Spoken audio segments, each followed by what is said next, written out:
Small video on the orbit muscles.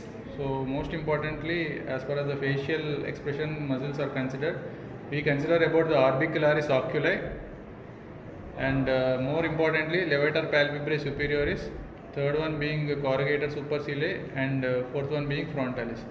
We take the orbicularis oculi, so it has got orbital part within the orbit, palpebral part for the palpebrae, that is the eyelids, and lacrimal part. So how these are important for an ENT one is lacrimal part. If you take of this orbicularis oculi, it dilates the lacrimal sac, and it helps in the fluid drainage. So like it is there behind the lacrimal sac, has an origin from the posterior lacrimal crust and the lacrimal fascia.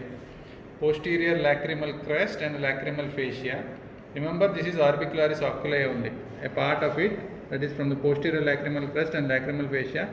It forms the sheath of the lacrimal sac.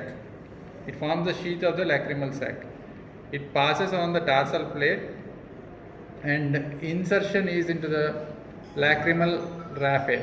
So lacrimal raphe and palpebral raphe. Insertion is onto lacrimal raphe. As already told, it dilates the lacrimal sac and fluid drainage it is helping for it. And if you take the palpebral part, it becomes the main part of the lid, that is from medial palpebral ligament to lateral palpebral ligament. That is, if this is the eyeball, this is medial to lateral, the palpebral ligament is formed by this. And it also forms a ciliary bundle which is getting inserted into the eyelids. It helps in the gentle closure of the eyelids during the sleep, gentle closure. So this is for the lacrimal drainage, this is for the gentle closure, and the main important is the orbital part. So origin being the medial palpebral ligament and frontal process of maxilla and frontal bone. And insertion is also into the same. So it becomes an elliptical course and it inserts into there, medial palpebral ligament, frontal process of maxilla and frontal bone. It is forming elliptical grooves as already told. It helps in the powerful closure of the eyelid, okay, that is protecting from the dust, and also by winking. So if you are winking at someone, you are using the orbital part of the orbicularis oculi. And in the old people, there is an applied aspect that it forms a crow's feet, like the contraction in the old people, it leads to, as you can understand in this. So if this is the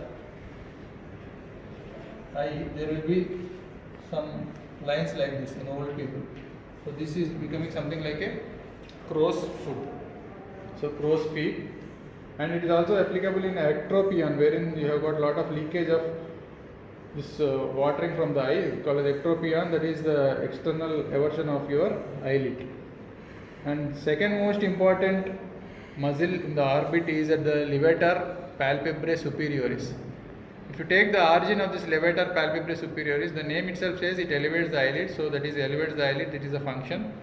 Origin being, so lesser wing of the sphenoid, and at the level of apex of the orbit, and above the common tendinous ring of Zinn. It has got three lamellae as a part of insertion, so it goes into, it's a trilaminar muscle. So upper part, it penetrates the orbital septum, passes through the orbicularis oculi muscle. O is orbicularis oculi muscle, the same orbicularis oculi muscle, and it inserts into the skin of the upper eyelid. So upper lamellae into the upper eyelid, and intermediate lamellae, it is like a smooth muscle. Intermediate lamellae of this levator palpebrae superioris is like a smooth muscle. It is supplied by smooth muscle fibers like postganglionic, that is the superior cervical ganglion, as you could see here. This intermediate part is like a smooth muscle, and it is inserted there, and lower part, it is forming the superior fornix of the conjunctiva. So lower part is forming the superior fornix of the conjunctiva. As you could see, the muscle is supplied by nerves, like skeletal muscle part of this levator palpebrae superioris is supplied by third cranial nerve, as we know that. So oculomotor nerve, and this postganglionic superior cervical ganglion fibers, they are the smooth muscle part, that is the intermediate part which is supplying the tarsal muscle. So it elevates the eyelids, as you could see, and also in the case of your Horner syndrome, there is a partial loss of the function because of the postganglionic cervical sympathetic ganglion fibers are lost in Horner syndrome.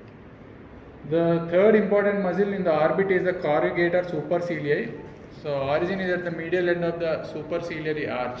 So superciliary means it originates from the superciliary arch, as simple as that to remember.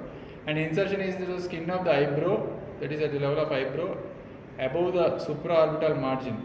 Above the supraorbital margin. It helps in frowning and annoyed. Annoyed mood, you use the corrugator supercilii, and surprised mood, the other muscle called as frontalis muscle, which elevates the brow. It helps in showing the surprise. It helps in the formation of transverse wrinkles of the forehead.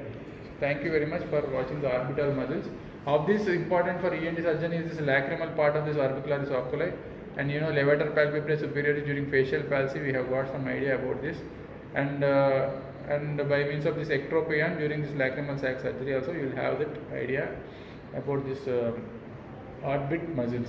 Thank you very much.